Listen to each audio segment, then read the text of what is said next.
just before I turned 34, I decided, okay, this business that I've built for over 10 years, I'm leaving that business. Wow, bro.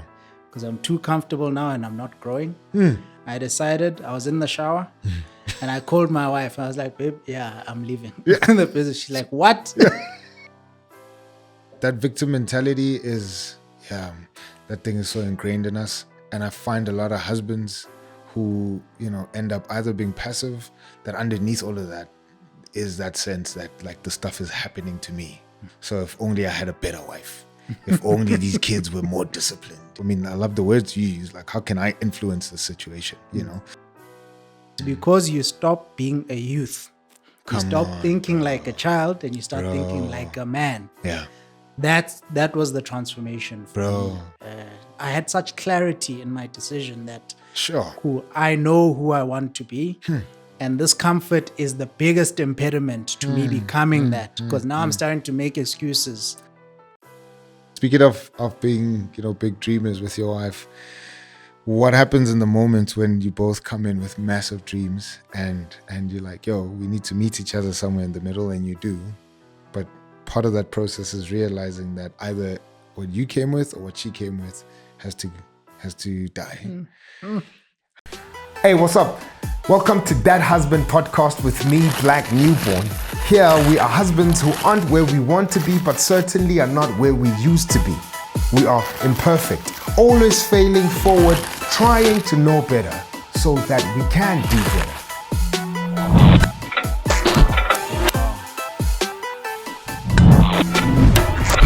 Hey, what's up? Welcome to That Husband podcast with me, Black Newborn. This is where husbands try to know better so that we can do better.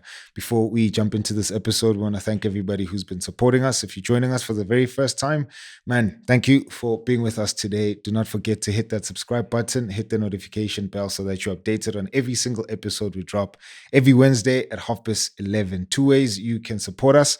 The first one is by going on our website. That's thathusband.com, and you can find everything that we are building here. Tickets to Beans and Bonds.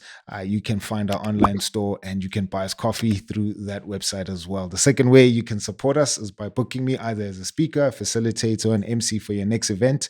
And you can drop us an email at booking@blacknewborn.com. That's booking@blacknewborn.com. The husband that's sitting across the table from me today is Musa. Nyamande. How are you doing, sir? I'm doing very well. Good, doing man. well, Black. Good. Yeah. Thanks for pulling through, man. Oh, yeah. Yeah. It's a pleasure. That's it's a good, pleasure man. and a privilege to be here. Yeah, Thank you for yeah. having me. No, appreciate it, man. I'm excited for our chat, bro. Saw your profile, resume, and you come highly recommended by the streets, man. So I'm like, who's this young man doing amazing things, man? So yeah, I'm pretty stoked, man, for our conversation today. Before we jump into that, we're compiling this book. And we want to make it a resource to give to young men who are despondent when it comes to marriage, either because they didn't have good role models or just the noise and culture about how marriage is irrelevant, and they've imbibed that and believe that. And so they're like, man, we don't want to do this thing. And we want to say there's guys like us, not heroes at all, trying hard, failing forward. But this thing is good, and there's still some value in it, So we ask our guests to help us define what a husband is, and then we'll use those definitions to populate that book. So in your vast experience, what would you say a husband is, bro?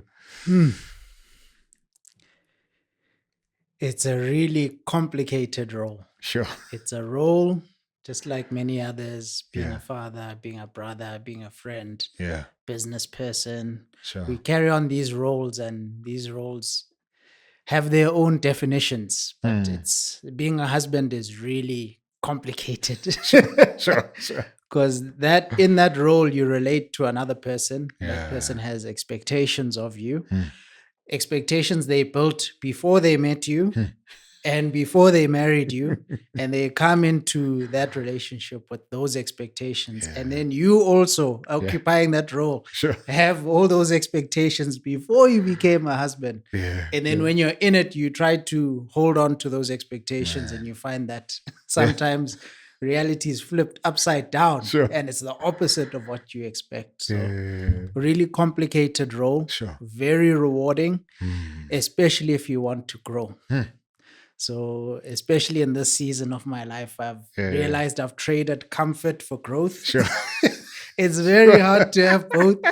So, if you want to grow and fulfill your potential, Sure. being a husband is really the way to go. And that's why Yeah. it's encouraged. Sure. And I can speak from personal experience. I've grown the most Man. since I became a husband. That's Yeah. growth, man. That's dope, bro. That's really very, very great. It's very interesting that you speak about expectations that you come in with, because when you read on research on divorce, you realize that like some of the cited reasons are actually surface level reasons, but there's reasons underneath that, and commonly it's uncommunicated expectations. Yeah. So people come into marriage and they have an idea of how this thing is going to be, and like you say, sometimes life is upside down because it's like, yo, I didn't sign up for this. Did you and your wife speak about those expectations? Or did you wake up to some of them and realize, yo, this is not what I came in anticipating? And if it's the latter, how did you then broach that conversation with your wife? Yeah, it's a mix Sure. of some we communicated and Sure. a whole lot we didn't communicate Sure. because we didn't have the vocabulary, the Yeah. awareness. Sure. So if just a rough split is 80% were uncommunicated, Sure. we find them out once we're inside. Sure. 20% we communicated because we did our best to be diligent about it. We went for Yeah. counseling. We Sure. got the on paper theory. These Yeah. are the things to do. Your usual communication, respect, Yeah. trust. Those are the foundations of Sure. any relationship. Yeah. So we did our best. We tried to communicate and even communicate those expectations, but we just didn't have the awareness. Simply put, Yeah. yeah, it's like watching a trailer and then watching the movie. The trailer and the movie are That's it. completely different. Yeah. So you can do your best with understanding the trailer, but the movie's gonna come with completely different twists. That's funny, man. So That's funny. most of the, let's say 80% of them, we did not communicate because Yeah, we didn't yeah. know. You didn't know, bro. And then we find out inside that actually, I also didn't know I was expecting this. Sure. And I need this person to do this for me because I'm Yeah, expecting yeah, it. yeah. And Sure. didn't have the vocabulary to communicate Man. that. So she had no idea. Man. I'm getting frustrated. She's getting frustrated. Sure. Sure. Yeah. Bro, that trailer analogy is the best, bro. Because what happens with trailers is, they get edited from like various parts of the movie. Yeah. And so as you're watching the movie, you're like, oh, okay, this is that part of the trailer. Oh, this is that part of the trailer. But sometimes we do think that the trailer is the whole movie. But it's like, no, that's a minute or so. And the whole movie is 2 hours, 3 hours. And you have to sit through the whole thing, to kind of discover all the other parts. I think that's such a brilliant analogy, man. How did you then speak to your wife about the clashes that you had when you realized, okay, this is not what I came in for, or I didn't communicate that stuff, or I didn't even have the vocab. How do you, what's the first thing you do to sit down and say, okay, I think we're flopping here, or I'm flopping?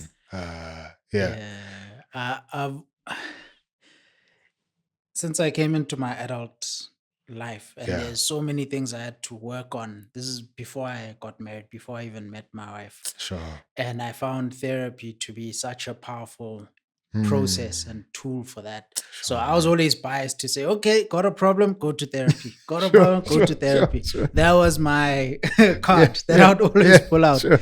And it wasn't always that straightforward. Yeah. It's a powerful process and a powerful tool, but I would find that, I know what therapy has done for me. So I'm like, okay, cool. It's a quick fix. Let's just go sit in front of someone and talk about this. But it wasn't received in the same way. Sure. And I had to unlearn that to some extent because my wife's preference is, look, when we get in front of that person, what are we going to talk about? Sure. So let's chat about that now. now. Come on now. Yeah. So I had to learn that way of being like, okay. And my bias towards therapy was because sometimes when you do it that way, then the conversation just derails and it turns into an argument. I'm like, So let's just go sit in front of somebody who will help us so with that this. we have a ref. Yeah. But Sure. sometimes you don't need a ref, and you need to develop that skill of starting a conversation and having that heart to heart with your person. Man. So that's something I had to learn in marriage because I would default, I would take the easy way out. When the conversation gets tough, I'm like, you see, end of story, and then I check out mentally or emotionally. Sure. Whereas you need to stay with it and build that trust to have those conversations. So in terms of communicating those expectations, I did my best to do it in those formats in therapy. But therapy also, if you have you going through a tough situation and you only seeing the therapist once, twice a month, what happens in that week or 2 weeks in between? And you're living together, facing each other every day. So you need to have those conversations. So it was a real struggle to communicate those. Some of those we learn from experience indirectly rather than overt communication. So man, that's how it unfolded. It's interesting how you say therapy is an easy way for you. You know, when a lot of husbands, bro, for them it's like, you are not gonna go sit next in front of somebody and like, you know, have to explain myself, and then they don't even do the other thing you suggested, which is, or at least your wife brought up, let's talk first before we go sit with somebody, you know. So a lot of guys just find themselves in this weird middle where they just not going to do anything, you know, and it's that realm of passivity where I'm too prideful to go air out my dirty laundry in front of somebody and let alone even pay for that thing, you know. But at the same time, they're not equipped enough to sit with their wives and have conversations, you know. Why do you find therapy an easy route as a black guy? State the obvious, right? Very unconventional or different to what we usually see. The main reason why I bought into it so much is because of reparenting. I had to reparent myself, and my background, the way I was parented, was really brilliant. Yet the adult life I came into, I was not equipped for that. So I had some serious emotional issues, self-esteem issues that I had to deal with in my early to mid-20s. And I found I had to develop self-esteem and emotional intelligence, and I did a lot of work on that, fortunately, before I was married. And that took probably 3 or 4 years of work, internal work, self-awareness, relationship management, all of that, very intentional work. So and that was all from reading books, dealing with mentors. That's all before I went to therapy. Wow, bro. And then I had a really big crisis, struggled in business. And one of my mentors said, look, I go to therapy every week. I may look like I have everything together, but there's stresses and anxiety that I deal with. And therapy is that pressure release valve, you know? And I was like, you know what? Just off his recommendation, because I also thought therapy is like, that perception is for crazy people, depressed people. I'm fine. My brain works just fine. I don't need therapy. And then I saw my role model, a guy who has it together. Bro. He's on it. And he says every week he goes to therapy. That shifted the perspective for me. That's when I was like, it's again. Let me humble myself and give it a shot. And it was precipitated by that crisis. Not that everything was going well. It was a crisis in business, crisis in my work. And I was like, whoa, okay, let me give this a go and just talk about the stress that I'm experiencing. And after the first session, I was like, whoa. I get it. I get it. Here's someone to talk to who's not judging you, who's really there to listen. And in an hour, you get through so much and you leave there feeling so much better. So I did that. I was sold after the first therapy session, and I did that for a year and a half, not every week, but quite regularly. And that was transformational for me in terms of my emotional intelligence, the way I manage myself and understand myself. So by the time I got into that relationship, I was clear on that. And even when my wife and I were dating, we were clear on principles, values, and those kinds of things. Man, that's incredible, bro. Are you with the same therapist still, or you Not the changed? same Okay. therapist.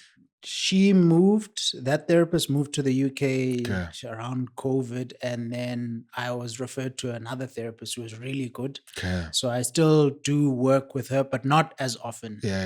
Sure. It used to be once, twice a month Yeah. back then. Now it's once or twice a year. Okay.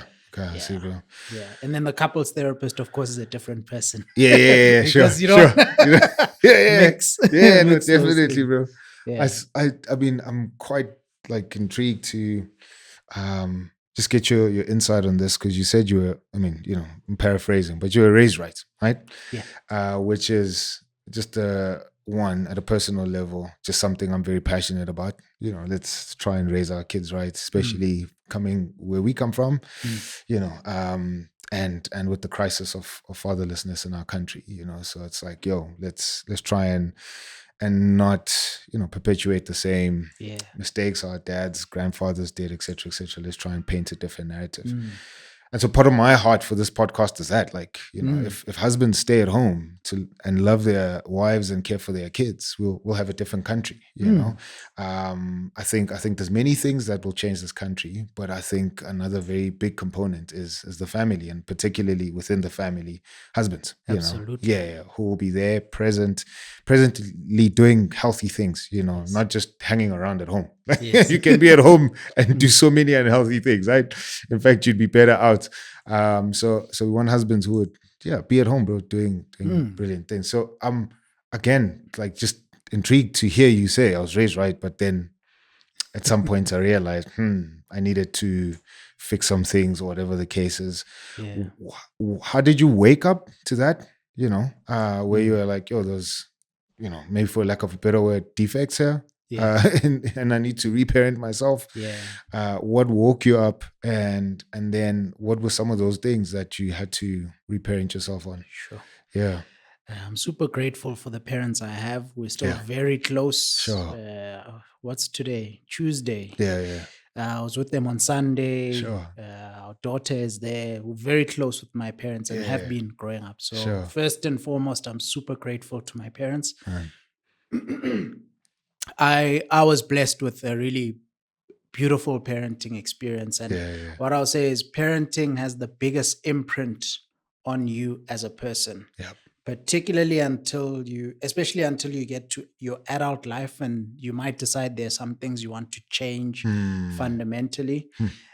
So the parenting I got gave me a really powerful value system of integrity, honesty, and kindness. Sure. Those are the values I was brought up in. That's what my parents lived. My parents raised me in the church. My dad is a pastor and a teacher as well. He's been teaching for 40 years. Wow, man. He's retiring in a few months, Sheesh. but has been doing that for over 40 years. What subjects does he teach? Maths and science. Come on, man. Which had a massive influence into the space I went to in technology. It's great, bro. And my mom had worked in the public sector, but mainly in corporate state-owned companies. Yeah.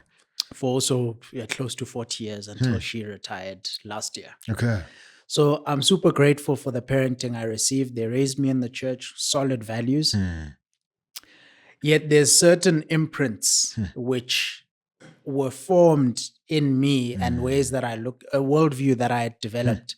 And I realized in adulthood that it's not going to work. I think, number one, I went into it with a certain victim mentality rather than a victor mentality. And I saw myself identifying as a victim in many situations, and even doing well at school, getting to start business really early during varsity and doing well for the first few years.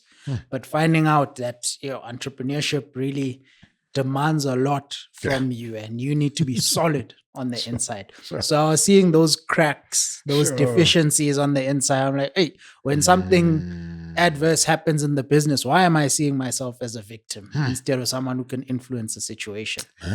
Those are certain things that I had to reframe, and that's the reparenting I'm talking about, which is talking about getting me into adulthood. So my parents did a great job of parenting the child to a certain point, but becoming a man was a completely different thing. And forming your own value system from your own beliefs and own viewpoint, not what you're told is right.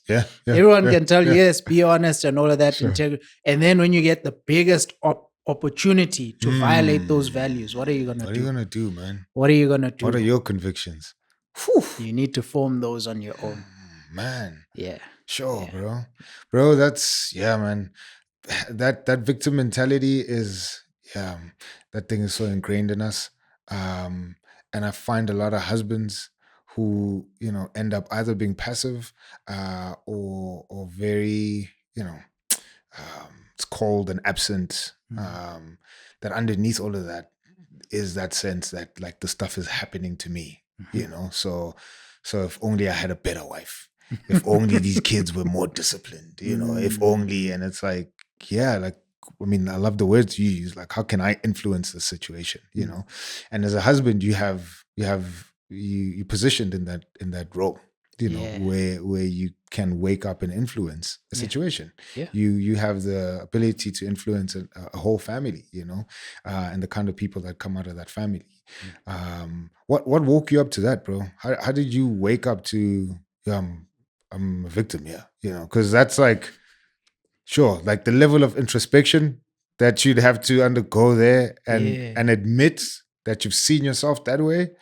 And I don't know if it was crushing. It's just the thought of it sounds like it's probably crushing, and how you have to resurrect from that, What was that process for you, bro? It was a lot. Sure. It's that process of the crushing and all of that. It's really the ego and the self-image that gets crushed and that dies, really. So the truth is to not attach to that self-image. And you have to detach from it. You have to let it go. So the willingness to let it go is step one. And if the more you're attached to it, the more painful it is going to be to see it being crushed, because you think it's you being crushed, but it's not. Bro. Sure. You're bigger than all of that. Sure. So it takes a lot of wisdom and a lot of courage. Let me say courage and humility, which are the two ingredients for greatness. Courage and humility.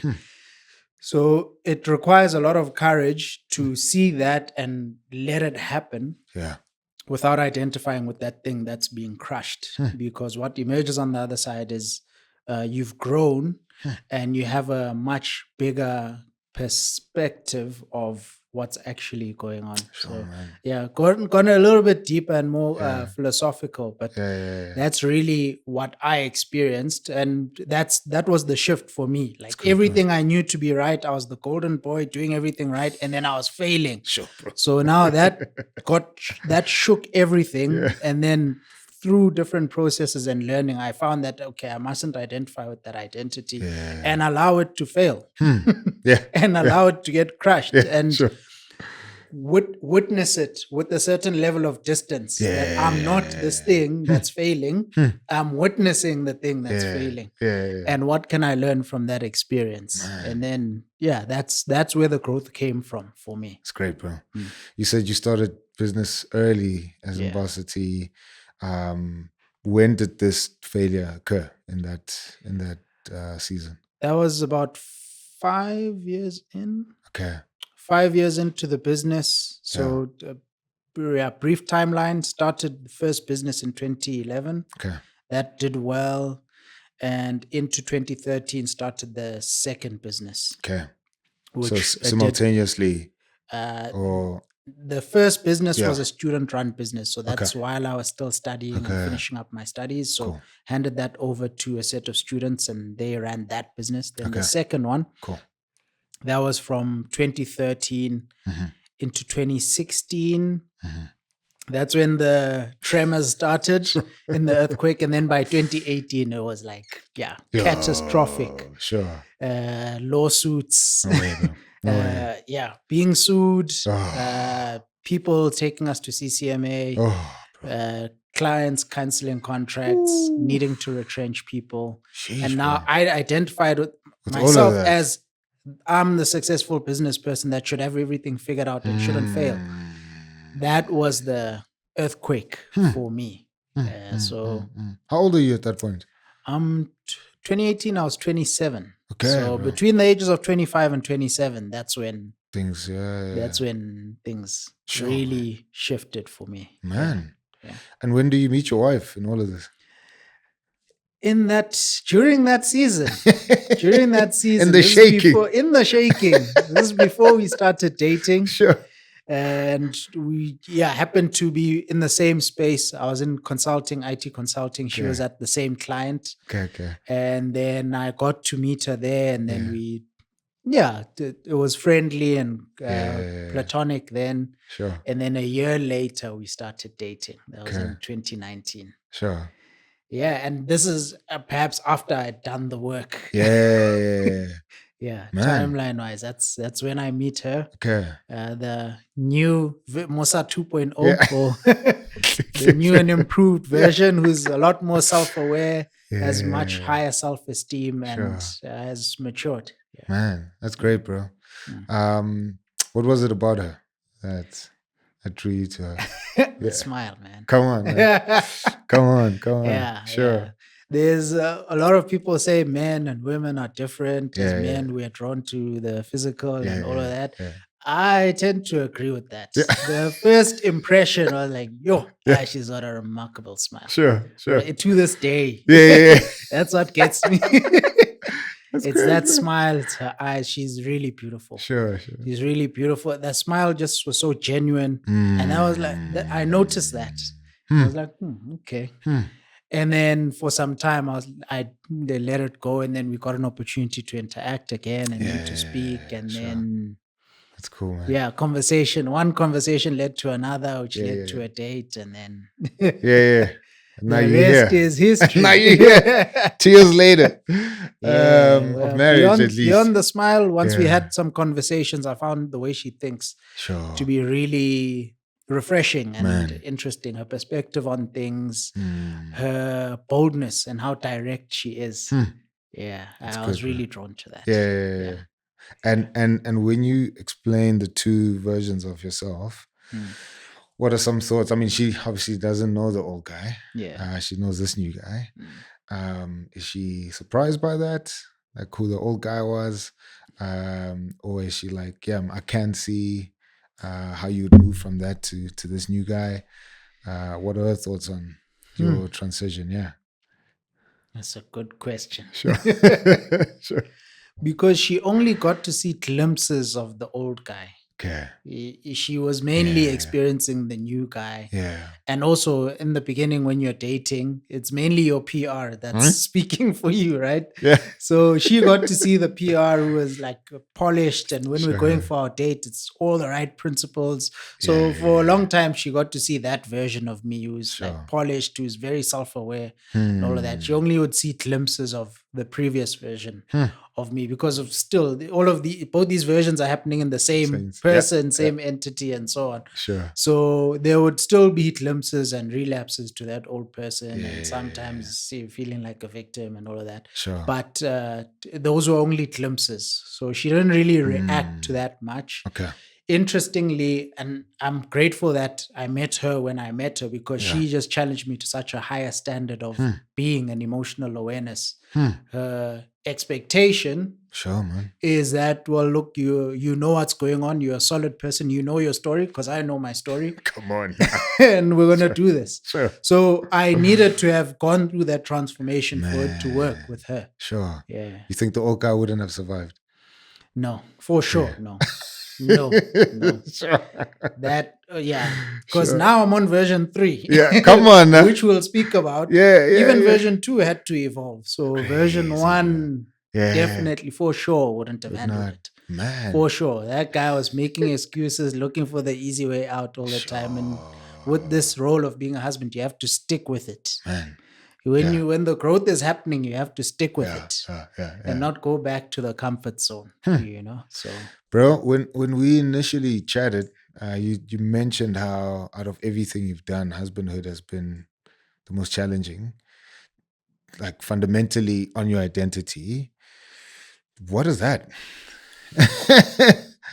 What do you mean by that? Because I'm like, man, you're a successful guy, very well articulate, and you think through your things and very self-aware, clearly. Husbandhood should be easy. Easy, that version you described.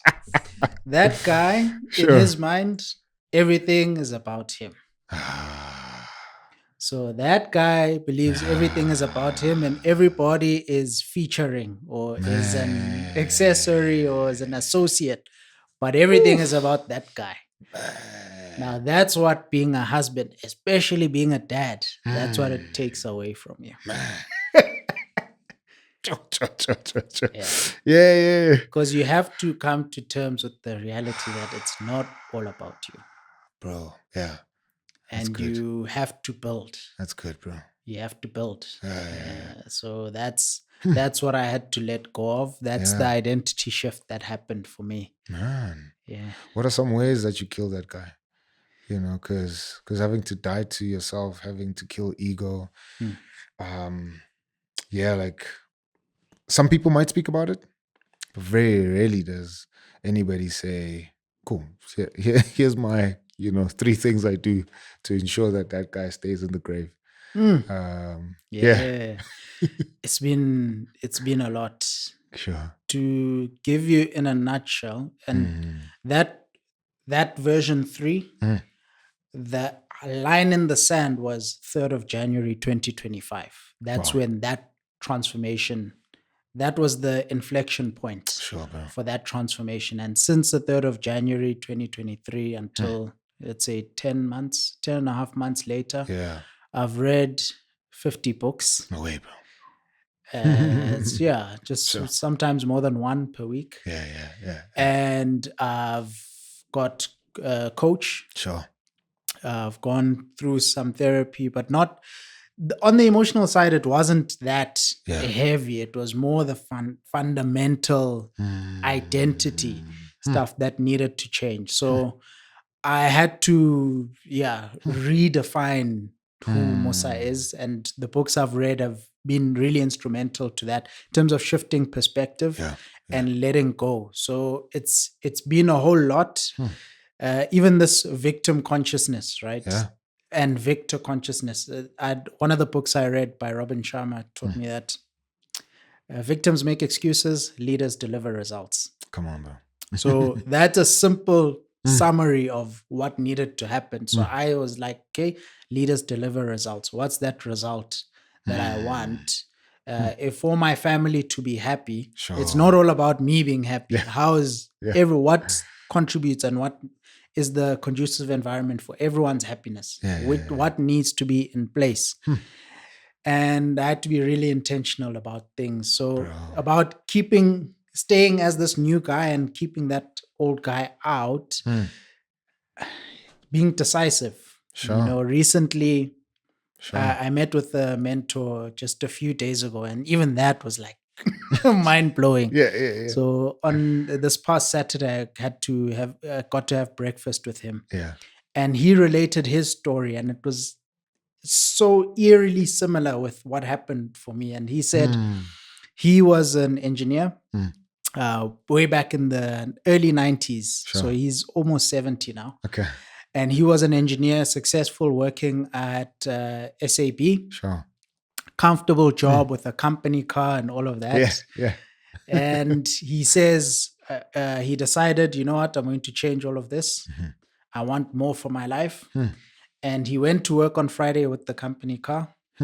And he left it at the office and came back without the car. Sure. And then when the wife asked him, like, okay, what's happening? Where's the car? He's like, yeah, I left that job. On Monday, I'm starting my MBA at Wits. And that's when she found out. And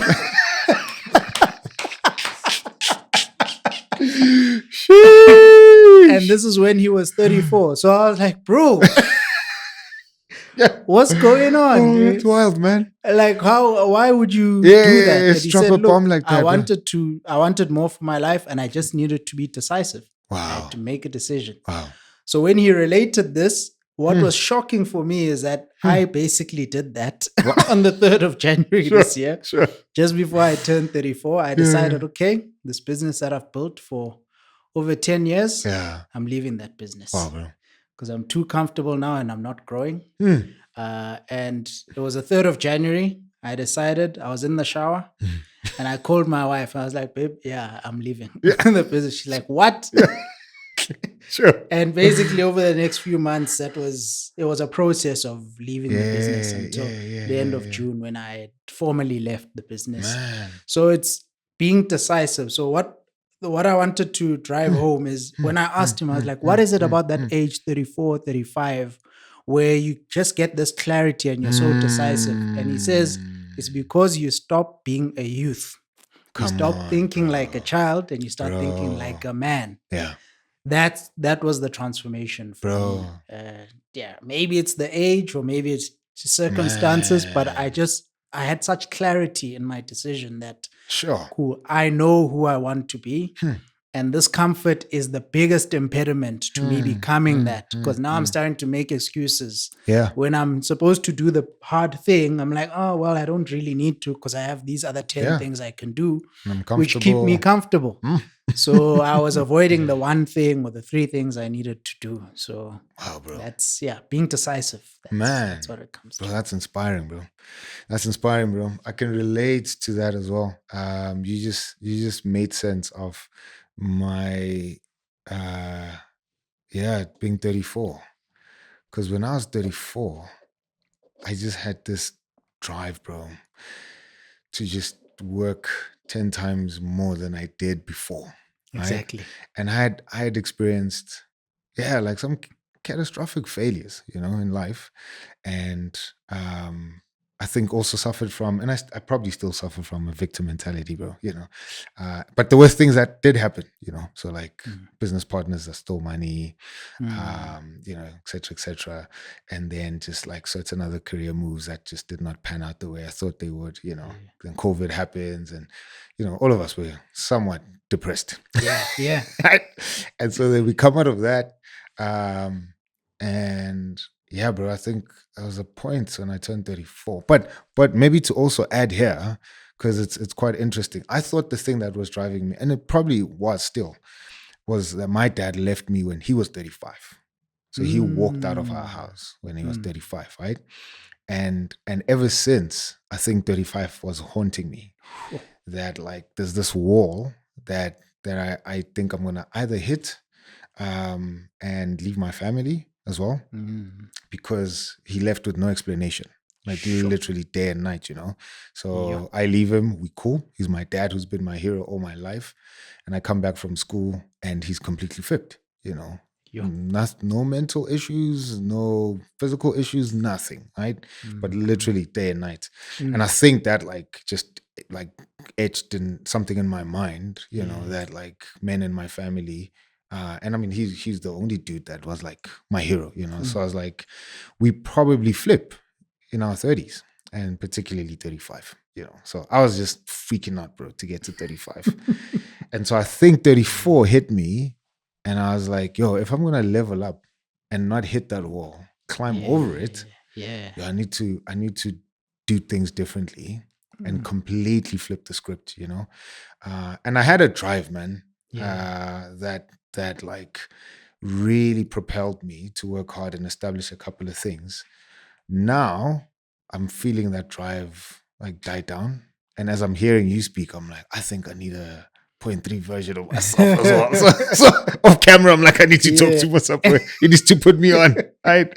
But man, I'm like, there's just something about your youth dying, and you coming to a place where you realize like especially when you have a family, like these guys, they depend on me. Is my wife capable? She is, but like things will flourish way better if we're together and I show up and I do what I'm supposed to be doing and not just doing it at the level I'm at, but like, kind of leveling things up. So I'm just getting like fresh revelations as you're speaking, and I'm like, man, like that's That's incredible. And I'm hoping that somebody who's watching this, who's at that point in their lives, will take this and will use it somehow to propel them, and move forward. You had a kid in that same period, 34. So your kid was born when you were... When I was 33. Yeah. When I was 33, that's when she was born. When this flip happened, that day and night flip, she was 6 months old. Okay. Just around 6 months old. Okay. Yeah. So when you're in the shower now, you're having that moment of clarity, and you call your wife after the shower, and you're like, "Yo, I'm in the shower." I call her. She's in the house. She's in the house. Yeah. And you're like, "Yo, I'm out." Yeah. She witnessed it in real time. I stepped into the shower as one person and stepped out as someone else. That's fire. That water did a lot. That's fire. I did something similar. Yeah. But I was driving off. So I was in the shower. So I think it was probably unfair because I got in the car and told my wife, "Yo, we're leaving." So I needed to stop some work that I was in. And she was like, "What?" And I was like, "I'll tell you when I come back." And she had to wait for me to come back, and then we sat down and had the conversation. So now when you're telling your wife, what's the subsequent conversation then? Did you mention anything before that you're feeling like you need to leave? For sure. Okay. For sure. What was some of those things for you? I mean, you mentioned comforts, obviously, but like more specific, what was the thing where you were like, nah? Yeah, it was 2 years of venting, complaining, and being like, "Yo, this is frustrating me. Sure. I'm not aligned with my business partners, but you know what? It is what it is. Business is working on the surface level." Sure. And I'd been complaining to her, and she would keep saying, "Well, do something about it. What are you gonna do? Like, change something." And the friction was, well, we've built all of this. We have all these responsibilities. If I'm going to do something, it entails starting from scratch. Sure. So we don't have that luxury now. And she would understand that, but also be like, well, still do something. Wow. So that was the context or the precursor of it. And I'd done certain things at a smaller scale, but not really decisive to say, you know what, 100% of my focus is now going to go into this. So I had constantly been giving it like 5-10%, but 90% was focused on maintaining this current setup, which was frustrating me, which I wasn't motivated to do and all of that. And she witnessed that firsthand. Man. So yeah, those were the conversations leading up to. Sure. The conversations after? Afterwards. So after when I got out of the shower, I made a plan. Really like 6-step plan. Cool. Which meant meet my business partners, tell them what I want to do, and get the whole exit story sorted, start the legal paperwork and all of that, and get it done by the end of March. Sure. And that was the plan I went through, and then we went through it together, and it was like, cool, makes sense. And that was it. I had the shower on the 3rd of January. 5th of January, I met my business partners. We had a breakfast. We had the conversation. I communicated it. It wasn't easy, but it was like, cool, sharp, we understand. What are the next steps? Let's get going. And that process unfolded. Long story short, it didn't happen by the 31st of March. Okay, sure. Still hasn't happened. Okay. And it's November now. So that has led to massive complications and uncertainty. Man. Because I'm effectively out of the business, but that transaction hasn't happened yet. Yeah, sure. And also the new thing that I'm pursuing is still very early in the entrepreneurship. I know it takes 2 years to get something off the ground. Sure. So I'm only 10 months into it. There's some progress, but it's not yet at the level it needs to be. So now the conversations with my wife are tough. Sure. Because it's not nice and theoretical now, where we need things to happen. We need food on the table, food in the fridge, bills paid, and it's uncertain. It's uncertain. So a lot of the conversations, and 2 days ago, my wife and I had a long conversation Sure. about faith, Yeah. about uncertainty. You know, growth comes with uncertainty. Yeah. And the bigger your faith, Hmm. the bigger your appetite for uncertainty Sure. needs to be. Sure. Come on. Hebrews 11 Yeah. says what faith is the Yeah. evidence of things not seen, the substance of things hoped for. I might be Yeah. mixing Yeah, up no, the it words, is. Yeah. but it's when you have faith, you have that evidence of things Yeah. that no one else can see. Sure. You have the evidence, Yeah. right? Yeah. And you have the substance of what you hope for. Hoping for, yeah. So the bigger your faith, the Man. bigger your capacity for uncertainty needs to be. So Sure. those are the conversations after, because now we're not talking about things that are like Yeah. cash that's in the bank. Sure. We're talking about things that we're hoping for. Sure. And having to get on the same page about that. So yeah. But I'm curious about what has Yeah. that been for you? Like what that the idea of faith, and also that switch when you went for Sure. the drive and came back. Sure. What is a conversation with? I think similar, man. Hey, what's up? Black here from That Husband Podcast. If you just clicked on this, that means you are considering joining our membership. Man, we want to thank you so much that you're even thinking and considering going at a deeper level with us. This has been a response to everybody who's been asking us, how can they pull back? How can they give value to what it is that we're doing here? So there it is. Membership is up. It's live. Make sure that you are joining. 2 tiers. The first one, day ones. Really an ode to you who've been supporting us. Those of you who've been saying, man, we really believe in what you guys are doing and we want to see it go further. So read all the perks and make sure that you are joining that. Or maybe you want to join the second tier, the pillars. And these are people who are saying, yeah, we believe in what you're doing. We want to commit at a deeper level. And man, we want to see you guys become a self-sustaining platform so that you can really do the work that's changing not only relationships, husbands, but ultimately changing this country. So again, read all those perks and make sure that you are joining. Wherever you are, if you've just clicked this, man, first and foremost, thank you. And secondly, do commit. We would truly appreciate it. And man, we want to walk with you as you are also somebody who believes in changing this country one husband at a time, through one episode at a time. And eventually we'll see a whole new generation, not only of husbands, but of families that will truly be the kind of people that we want in this country. All right? So this is not just membership. It's bigger than that. So make sure that you are joining. I truly appreciate it. All right, peace. The idea of faith, and also that switch when you went for the drive and came back. Sure. What is a conversation with? I think similar, man. And that's what I was going to ask you next. But for me, it's then how do I provide clarity? So now we're shifting from a place that we've been in for 11, 12 years. And I'm like, okay, cool. It seems like God is saying we need to stop this thing and we need to move on, right? And different to where you sitting, I didn't know what the next thing was. I had 2 things that were happening. I had to leave one. And then the second thing has always been there, and I was like, okay, cool. So that means I'll focus on this other thing.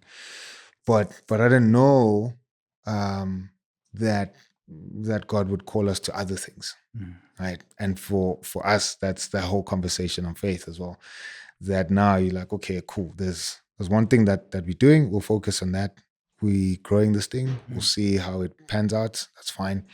But in the midst of that, God is like, no, this is a small component of the bigger thing. And precisely to how you put it, rather, the appetite for uncertainty. So then it's like, yo, God, this other thing you're calling us to is very big, and there's a whole lot of uncertainty there, and so then we have to say, is that where we believe God is calling us?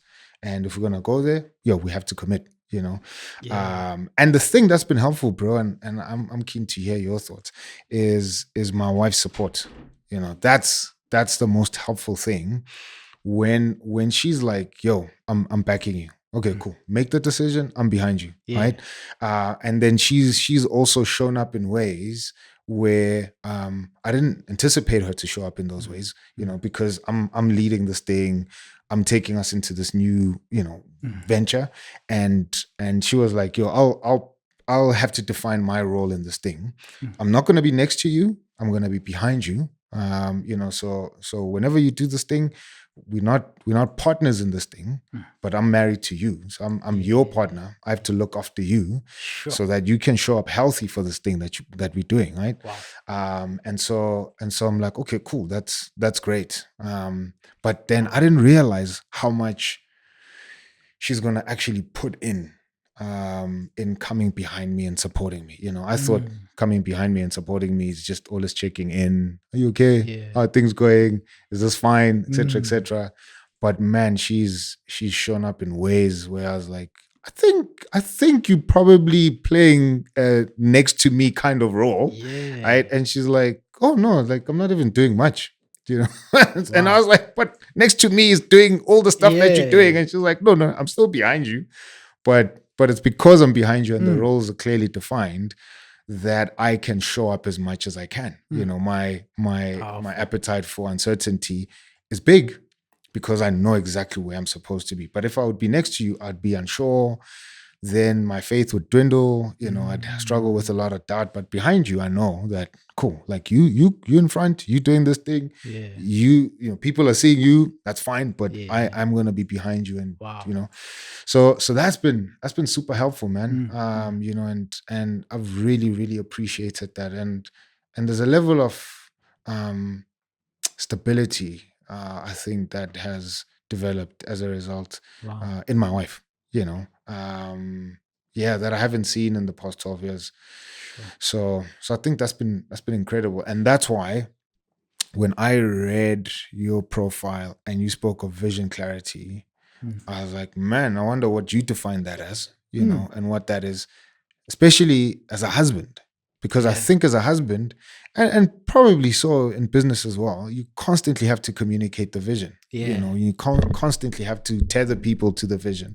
Because as you continue working, like the vision could go there and work is untethered from the vision. And then you find yourself in this weird place. You're like, yo, we here every day working, but we're not close to the vision. We're not actualizing the vision, So what does vision clarity mean for you? How do you keep your finger on the pulse, especially for your wife, Vision clarity. The practice is to have a clearly defined vision, personal vision and a business vision. So that vision clarity that you're speaking about, there's a YouTube video I've done which explains it in detail. So I'll summarize it here. You have a clear vision of who you want to be.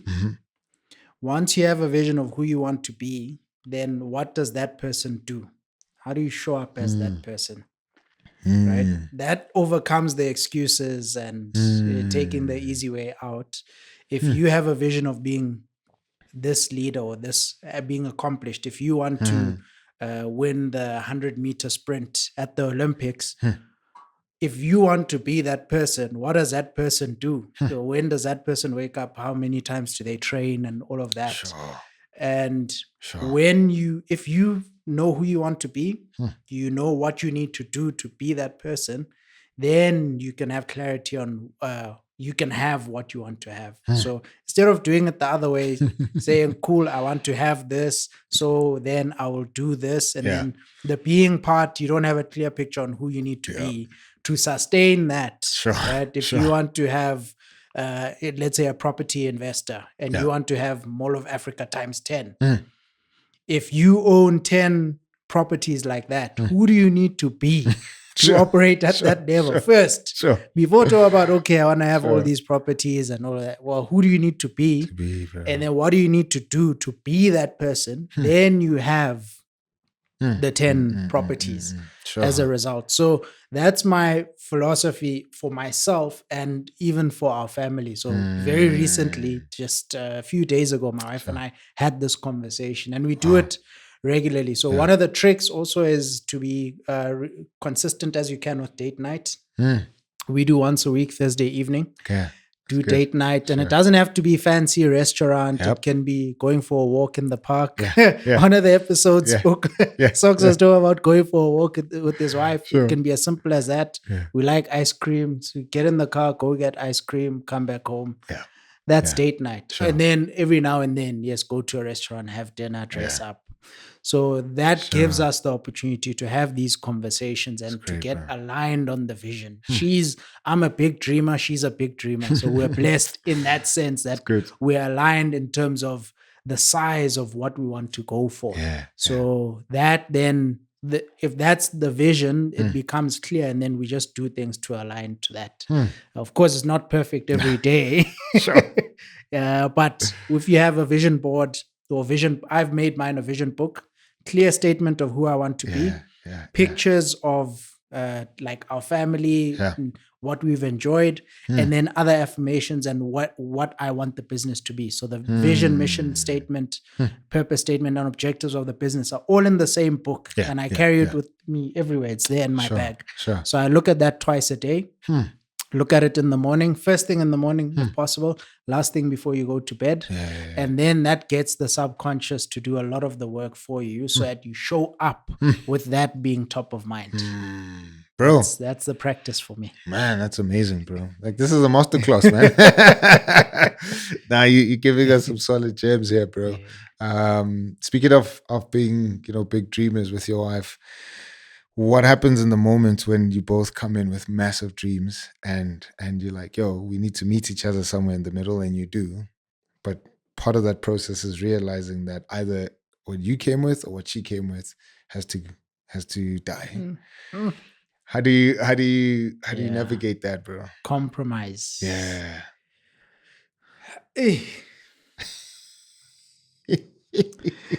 It's very topical because I experienced that literally yesterday. Sure. And then she's experienced it today for me to be here.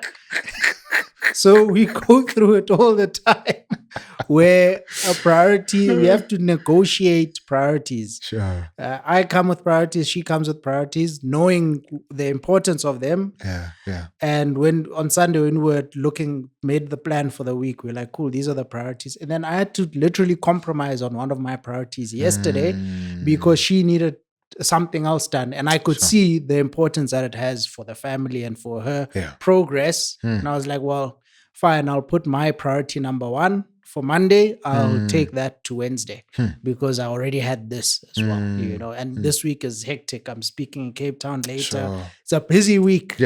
So it's hard for me to say, cool, my priority number 1 for Monday. And Monday is, bro. That's escape velocity. If you get your Monday right, the rest of the week is proper. But it literally, we had to choose. So her priority came first yesterday. And then there's something she wanted to do today, which isn't going to work because I'm here. Right? So it's a constant thing. As long as there's that understanding and that agreement, that alignment to say, you know what, we know what this thing is going to do for us, for our progress. So it's fine, babe. Go do what you need to do. And then she says the same to me. Do what you need to do. It helps a lot if you have clear priorities and clear outcomes that you want to go for. So that helps a whole lot. Not to say it makes it easy, but it just makes it simpler. When this, when the scales are much larger, and now I believe God has called me to be an engineer, and now we get married and you want to be a lawyer, and we sit down and we kind of lay down our dreams and what we believe we've been called to. And at that point, then I have to realize what's going to be healthy for this family is me quitting my engineering dream. How would you help somebody make that decision? Because obviously, priority-wise, they value their family more. And so if they realize, man, my engineering job might require me to always be on site, and I'm traveling across the country, possibly even the continent, so that's not going to work for our family. And it's like, yo, we have to either change that thing or get rid of it and find a new dream that's going to fit into what we're building as a family. How do you help somebody, bro? And I ask because you've started a couple of businesses, and starting big things requires to have like solid conversations with yourself, especially if you married then with your spouse. Being decisive. Sure. That's the tip that I would give. One of my mentors has taught me that when it comes to making decisions, the best tool is your own experience with making previous decisions. So you need to make the decision. Sometimes decisions, windows only open for a limited period. So you need to make the decision and accept that you'll live with the consequences. So someone who's making a choice like that, is it engineering or this? Make a choice. Big dreamers and people who are going to have people with big missions need to become better at making decisions with limited information, incomplete information. And the bigger the dream, the more incomplete information you're going to have to deal with. You just need to make sure you have the most important. So using that example, okay, I want to be an engineer and go on site, but I have a family, so maybe let me defer that. Make the choice. If family is the top priority, then let go of the job. Be decisive. That's my number one tip. And then in that, living within that decision and the consequences of that, see what that holds for you. Because I'm a firm believer that if you have a dream and you have purpose in life, it never really dies. It can just be deferred or change shape. And there's a way for you to live your dream of engineering in another shape, possibly. Or let's say maybe if your kids are older and now you can go on site. I'm making examples, but it will probably change shape. All I'll say is whatever your top priority is, make a decision in line with that as much as you can. And being decisive means saying no to a lot of other really nice things. A lot of other nice, like for you to choose priority number one, the thing that's on priority number 7, number 8 might be more appealing and more gratifying now. But priority number 1 might only give you a reward 3 years down the line. But you know the importance of it. So be decisive, do priority number 1. Stick with it. You then, over time, develop that muscle of being decisive, having clear priorities and just going with them. And then that compounds over time. And you just become you grow so much and you become so much better by being consistent with that. Man, bro, that's powerful, bro. And so important, man. Having to be decisive. Whew. Yeah, man. I'm crying for a lot of husbands. Because that was probably like the number one complaint wives have. Dude, it's just not decisive, right? What are we gonna eat today? Anything. I'm fine with it. And I'm one of those sometimes, right, when it comes to food. And genuinely so, but I know wives complain a lot about. On that, what I've heard is that there's small decisions and there's big decisions. I've found also I'm not perfect. It's not like I always know exactly what I want to eat yes. But with the small decisions, delegate those or give those away. What color should the scatter cushions be? Not for me. Let it go. Give it away. Sure. And then focus on the bigger, more fundamental one. So it does happen that guys, sometimes aren't decisive, but you gotta be decisive on the important things and be willing to let go. Sure. What color should the curtains be? Whatever, man. We nearly divorced over the color of curtains. You see. I hear you. But at least, you see, for me, it's fine. You can choose the color of the curtains, but when we choose the color of the car, come on now. Me. It's me. That's my area. Sure. That's good, bro. That's good, man. You were very decisive on having kids early in your marriage. And this might be a bit of a preamble, but I champion that. That lifestyle choice, that as soon as you get married, have kids. It's probably one of our regrets, not having kids early. Because like having kids later, we just realize our energy is depleting, and by the time our kids are like teenagers, we're gonna look like grandparents, So it's probably not a good look for them. But also it just, obviously complicates things for the woman the longer you wait. I saw a friend of mine who got married the same year, but different months. I'm in March, he's in November, and he had kids the following year. And his boys are grown now, can take care of themselves, they can handle stuff. And I'm like, man, I'm so envious because he's just we roughly the same age. I think I'm probably older by like 2 years, 3 years. But man, he's and his career is demanding now. Right. And so he can kind of focus more because his boys are grown, And so I'm like, man, that's going to be a completely different story for me because I waited quite longer.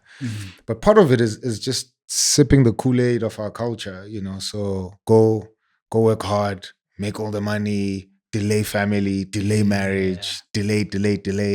When you get married, delay having kids, learn your spouse, enjoy each other, etc., before you bring kids or whatever, And I'm like, yeah, sure. I think that stuff might work for certain individuals, but I don't think it's good advice generally. But I've also just seen how detrimental it is, just for the family. The longer we delay to have kids, then the less kids we want to have, right? And I'm like, man, having less kids is probably.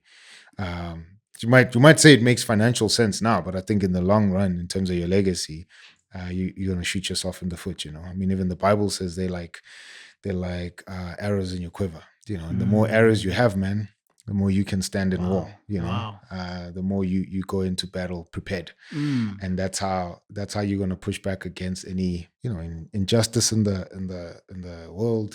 Any things that break down in culture. You train your kids in the home.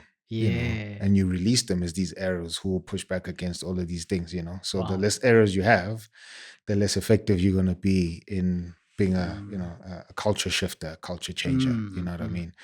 So all of that. That's why I said it's going to be because I've been thinking deeply about that. And so when I heard your story, I was like, man, that's the way to do it, right? What was your thinking? Why so early? Yeah. Yeah, more than identifying as a husband, sure, I've identified as a father for the longest time. Sure. As a child, even I was like, one day I'm gonna have kids. Sure. I'm gonna be a dad, and we're gonna have so much fun together. That's great, and bro. It's gonna be great. That's great. So bro. I've always identified as that person, and it was just a matter of time. It was like, okay, when's this gonna? So it was like, okay, can we get married already so I can start having kids? Because that was the priority. Have kids inside marriage, which absolutely is non-negotiable for me. Sure. So even what you were mentioning earlier, when you talk about the family unit and its importance for society, building society. That analogy of the arrows in your quiver, it's exactly that. The importance of the family unit. Every human we see comes from a mother and a father. Yeah. The only difference is whether those parents are still in a family unit or not. And you can see the difference in society. So I was super decisive on that children have to be in that family unit. And in terms of doing it sooner rather than later, it's because I needed to get to that part in the movie.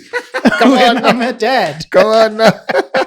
Because I've just loved kids growing up and their curiosity, how they look at life. So I was like, one day I'm going to have my own kids and we're just going to chat and engage and have so much fun. So I was just in a rush to get there. And it's fully lived up to those expectations. My baby girl is a year and a half.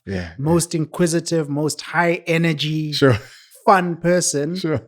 And what another benefit which I didn't expect is that she's been so inspirational to me.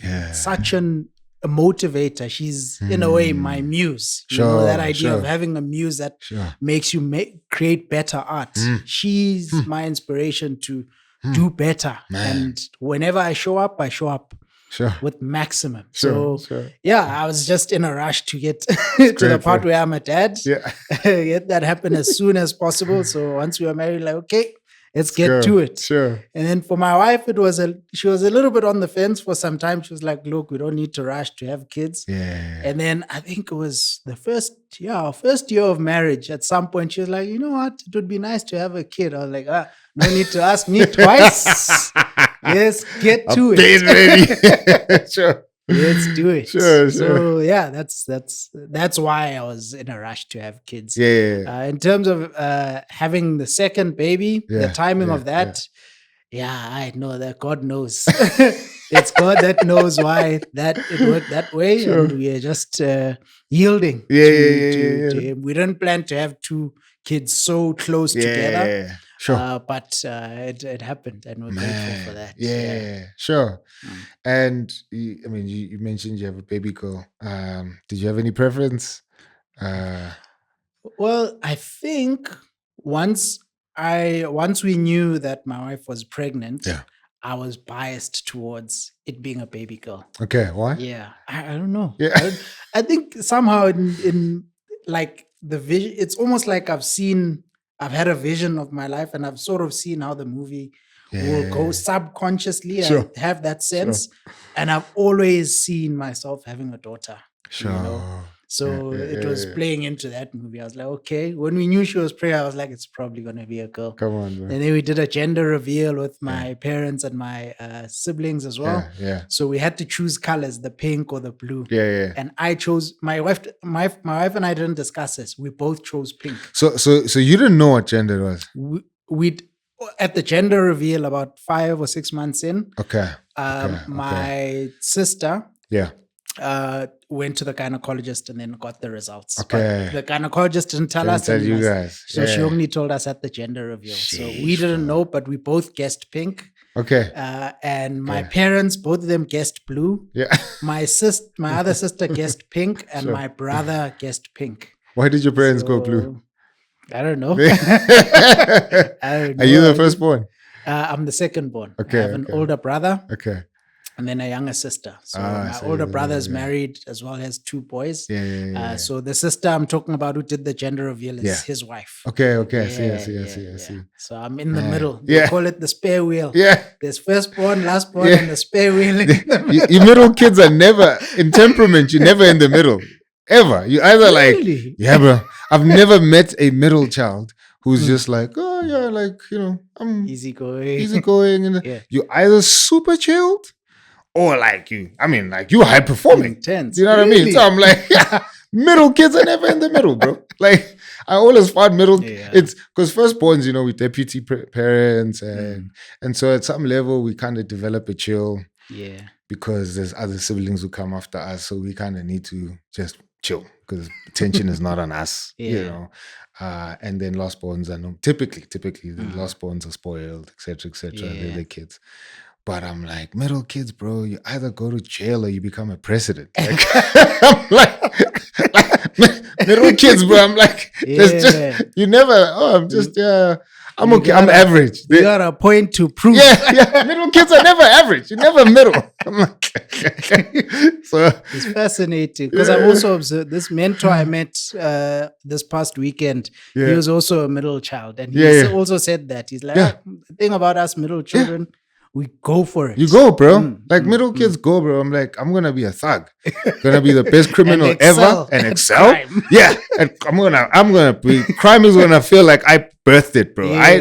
Or I'm just gonna be an academic and kill it, or whatever it is that you put your mind on. I'm like, middle kids are just, man. You guys have some oomph that the rest of us need to borrow, right? That's cool, man. And your second one, it's a boy. Second one is a boy. Yeah, how you feeling about 4 that? 4 weeks from now. Yeah. So I'm excited. Sure. I'm excited to also being a guy, raising a baby boy, and my brother's kids as well, my nephews. We have a lot of fun together. So I'm curious about what that's going to be, me being the dad. So I'm looking forward to it. Like this whole journey is like a movie that I'm really keen to watch and observe. Sure. Yeah, once he's born and he grows up, then we'll see. It's incredible, man. You don't have to tell us, but have you come up with names for him? For sure. And very early. Yeah. What was the naming process between you two? Yeah. Yeah. So for our baby girl, Sure. so let me give a bit of context. My brother's 2 kids, both their names start with K. Okay. And also growing up, I also had the sense that, okay, I'm going to name my children with the letter K. Okay. But my brother and I never discussed this. Okay. And I even had names starting with K. Sure. And I was like, cool. This is me as a child or a teenager. And I was Sure. like, cool. This is how, because I always wanted to have kids, I even came up with names for them. Then my brother had his 2 boys, both of them starting with K. Sure. And then it became a running joke in the family. Okay, we're going to name the kids all with the kids. K. Yeah.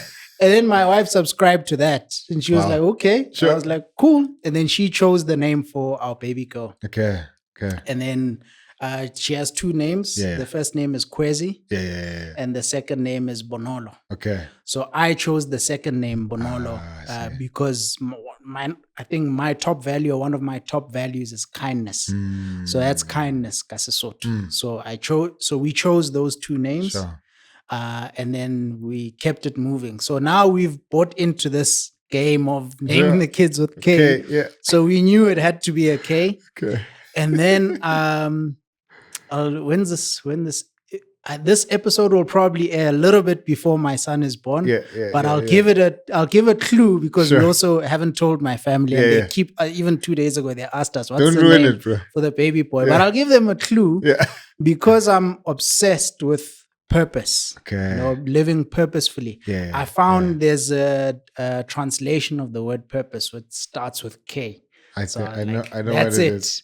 So that's it. So we chose that name. Sure. With my wife and I chose that name, and we were all in on that. That's cool, man. So yeah, we have chosen the name. It means purpose. Okay. Starting with the letter K. Come on, man. That's cool, bro. No, that's great, man. No, all the best for that, man. Thank you. Yeah, sleepless nights are coming, but you're not new to this rodeo. Yeah, I've already been punched in the face. Yeah, so yeah. keep Your them second coming. one, bro. Come on, bro. Come on. I can roll with them. Yeah. No, that's great, man. Speaking of purpose, bro, I saw that's your that's your purpose statement for your company. That you want to help humanity or empower humanity actualize life's purpose. Yeah. What's life's purpose? Yeah. Life's purpose. The fulfillment of purpose in life is our deepest need. And how I define purpose is understanding what I enjoy. Sure. Enjoyment is so the framework is ikigai. And I call it the crest of purpose. So I've come up with this acronym. So C is competence, what I'm good at, what I can do. If it's playing the piano or running, it's competence, right? Sure. Reward, what can reward me for what I'm doing, what for the value that I'm creating. And there's 2 types of income when I define this R of reward. There's economic income, which is like a salary or an invoice being paid cash in the bank. But there's also internal income, what you can do for free. And where you can serve for free because it gives you that fulfillment. So you know what that is. So that's the R, that's reward. What rewards you for the value you're creating, including internal income, not only economic income. E is enjoyment, what I enjoy. If I enjoy playing music or playing soccer, those kinds of things are aligned with my purpose. S, what's of service to humanity? What's of service to my neighbor? If I can enable my neighbor to meet their own needs, that's the S of purpose, service. And then lastly is T, that those are your unique talents. So talents and gifts that you've been blessed with, things that you naturally can do. Some people are gifted with powerful voices. Some are gifted with athleticism. You still need to develop that talent to make it competence. So If you're gifted with athleticism, but they put you on the sprint track next to Usain Bolt, are you gonna win? Sure. No, Usain has developed his talent into competence where he can win competitions. Sure, It's the same root word, competence and competition. Come on, right? man. Sure. It's the same root word. So you need to develop your talent to a level of competence. So if you can align those things, which, that's where you identify your purpose, your unique purpose in life. And the more of us who can do that, can live purposefully, will create a beautiful, purposeful society. And I believe that's life's purpose, to create that society that is ever expanding, ever unfolding, in the maximal sense of us fulfilling our potential. Man, bro, that's great, man. Whew. Brother, I think, man, we need to have you here quite regularly, man. do you offer coaching? For sure. Yeah, for sure. Yeah. So that is the pivot I went into earlier this year. Purpose coaching. Yeah. So I do offer coaching. I coach entrepreneurs particularly. Okay. And then in addition to the coaching, I do consulting, which is my background, which I've done for the last 15 years. Sure. That's consulting, particularly in financial services, technology consulting. So that's coaching for entrepreneurs. Sure. And on the coaching, that crisis that I went through in my mid-20s is I was like, look, on paper I'm successful, but why do I still feel empty inside?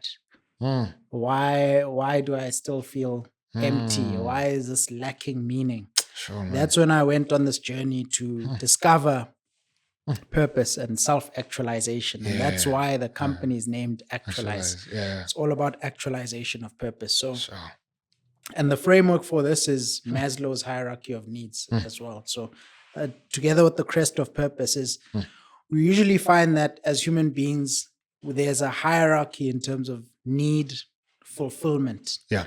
So if someone is hungry and thirsty and they haven't slept, that's the only thing they're going to focus on, right? Once they're well fed, they're not thirsty, they have some shelter and they feel healthy, then they're looking for safety and security. That's the next thing. So you might be well fed and all of that, but if there's a war zone where you live, you're not thinking about anything else. Sure. So let's say it's safe and stable like it is here in South Africa. And the next thing is like you look for love and belonging. That's the next tier of need. So you want to be in a community, you want to be in a loving relationship, in a loving family. So once that need is satisfied, then we look for self-esteem. This is what I had to discover in my mid-20s. I was like, look, I'm in a loving family. My basic needs are sorted. I'm safe. I'm secure. But why do I feel incompetent and like I'm not enough? That's the question of self-esteem, where you feel like you're not enough. So once you've developed self-esteem, you feel self-value and you also feel valued by people around you. You feel recognized. So that need for self-esteem is the next one. Then lastly, now you're like, cool, I'm enough. Now why am I here? That's the last tier. Now self-actualization. So that's a journey that a lot of research has been done on that. A lot of us walk through those steps. And I'm passionate about making it easier for more of us to walk through that and then get to purpose. And then each person's purpose is unique. They discover that, and God blesses them with the means and the tools to find out what that purpose is. And then once you live on purpose, and then the rest just unfolds for itself, and it's just blessing after blessing. So that's my massive passion. It's that actualization of purpose in life. In all of that, you're discovering your purpose as a husband, or if you have, I'd be keen to hear what that is. In the 50 books you've read, what would you say is the one book that was influential in helping you either discover your purpose as a husband, or has helped you in getting that unfolded? The one book is Robin Sharma's book. The Wealth Money Can't Buy, which teaches us that there are 8 forms of wealth. Money is just one of them. It's not the most important. Sure. Form number one is growth. Yeah. The second one is wellness, physical wellness. Yeah. The third one is your craft. Then the fourth one is money. The fifth one is service. Sixth one is adventure. And I typically forget number 7 and number 8, but they're all in the book Sure. if you Google it. And I found that book as a treasure map. It's because that book led me to all the other books that I would read, the 50 books I would read in the area of personal growth, in the area of wellness, health and wellness, which is like diet, exercise, sleep. Those are the basics. And then in terms of craft, enjoying what you do and being purposeful in your craft. And then also financial wellness, to building that. So that book is a treasure map that gives you all the places where the treasure is, which is the other 50 books. So Robin recommends 10 books in the chapter on wealth, on financial wealth. And I read all 10 of those books and then found a whole lot of others. Yeah, that is the one book I would recommend, The Wealth Money Can't Buy. And I usually gift it to friends. Sure. My wife and I have gone through it together. Super, super powerful. Wow, man. Sure. I'll check that book out, bro. I think I've seen people speak about it. Haven't looked at it myself. But I'll check it The out. book's really nice, approachable, easy to read, where it's a mentoring message each day from Robin. So not dense or academic. It's just like the conversation like this. Yeah, sure. Yeah. That's really cool, powerful. man. Sure. Bro, tell me about the books you're reading, or the books that you found to be inspirational. Yeah. So there's a book called is it Reimagining Masculinity? I forgot the author now, but I was reading it with a young guy. But what he helped me with is, we live in a culture where a lot of things, a lot of definitions are fluid. So even trying to define what a husband is, which is what I try and get our guests to do, has become a complex thing. So what is a husband? What is a man? What is a woman? But I think what he tries to do in that book is not straw man anybody's worldview, but he tries to the best of his ability to still man everybody's worldview when it comes to defining what masculinity is. And then is like, okay, cool. Here's what I think masculinity, and to be transparent, he comes from the Christian worldview. So then I found that book to be very culturally relevant, and also and by culturally relevant, I think it speaks the language of our culture, and is very in touch with where most of the conversations are around masculinity. So I think it really just helped me also think critically about the work that I'm doing here on the podcast.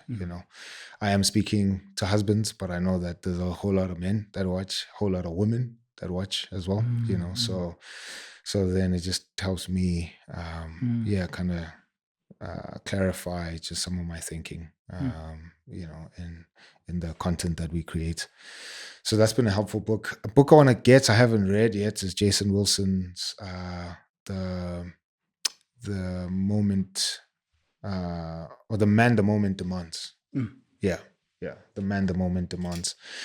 So I want to get that book, bro, because he's just I've seen his interviews, seen his his own content, his videos, but also follow him on Instagram, and he's just a clear guy, especially when it comes to manhood, and just concerned about a man holistically. So he's like, secretly, I think a lot of us watch him because we want him to be our dad. You're like, I wish my dad was like that, right? Unless you have a cool dad, but he's very and decisive, man. I don't know him personally, but at least from how he speaks, he seems to not be swayed easily, sticks to his convictions, and whatever comes at him, he's very clear about what he believes, what he stands for, and how he moves in life. And so men tend to mirror a lot, So if we don't have men in our lives, that's why we become easily dysfunctional, because unlike women, women can be very independent compared to us. And I think contrary to popular belief, people think that men can be independent. And I'm like, men need a lot of other men to mirror. We do a lot of things, and we need to see another man do those things first before. And women have that, but more so us, And so I think he stands as a pillar that you can easily mirror, even though he's at a distance. So I want to get that book. So those would be the books for me, man. Yeah, I've taken notes. I also want to check them out. Yeah, that would be dope. That would be dope, man. Bro, in closing, man, I love how you speak about your life as a movie, and you kind of use that analogy for different parts of your grand movie. So your work is a movie, marriage is a movie, family, but you're clearly in this grand movie. What would you say are the highlights so far of this movie? Highlights to date: building award-winning businesses here in South Africa. It's a massive achievement. Sure. Names of the businesses: Chronology, Blue Sky Digital. Sure. And then now the one I'm focusing on is Actualize. Yeah. So Blue Sky and Chronology have exited. Yeah. Actualize is the one I'm focusing on. And Blue Sky and Chronology have grown, each of them employing many people. Blue Sky over 200 people, Wow. Chronology 65 people today. Actualize still small, Yeah, team of 3. Sure. And those are the highlights. And one of my main values is business, success in business. So that's one of the highlights. Family, marrying my dream girl, and having our dream life. It really is that life we prayed for, with all it comes with. So us and our baby girl and our baby boy is on the way. Those are really the highlights. Having a loving family, still being close to my parents and my siblings, is a real blessings. I'd say those are the highlights. Beyond those are the things that matter. Beyond that, yeah, I like cars a lot. How many do you have? One for now. It's a German machine, BMW. Come on, the highlight, which a lot of people I talk to a lot of people about, is back in my mid-20s, I got to buy BMW Z4 35i. That was my dream car for so long. Come on, bro. It's so fast. And I had a lot of fun in that car. So that also is a highlight. And then, when I grew up, became a dad, then I got a different BMW, which is a dad car. Still enjoy it very much, but there are many other cars, Porsches and so on, that those are the highlights that are still in the future. Come on, bro. That's dope, bro. Man, appreciate this, man. This was great. Please thank your wife for us. Thank your girl for us. You've told their story as well, as much as you've shared your own story. Thank your family, for the man that they've given to this country. So thanks, man. Appreciate it, bro. And I hope this is not the last time that you come embrace that seat, man. I hope that you'll come back again. I think there's a lot that we can learn from you, bro. So, thank you very much, Black. Thanks, I appreciate the opportunity to be here. Thank you. Cool, man. Guys, thank you so much for tuning in. Please, man, leave your comments and any thoughts that you want to share with us pertaining this conversation that we had. If there's things you want us to, double tap on and open up, let me know in the comment section.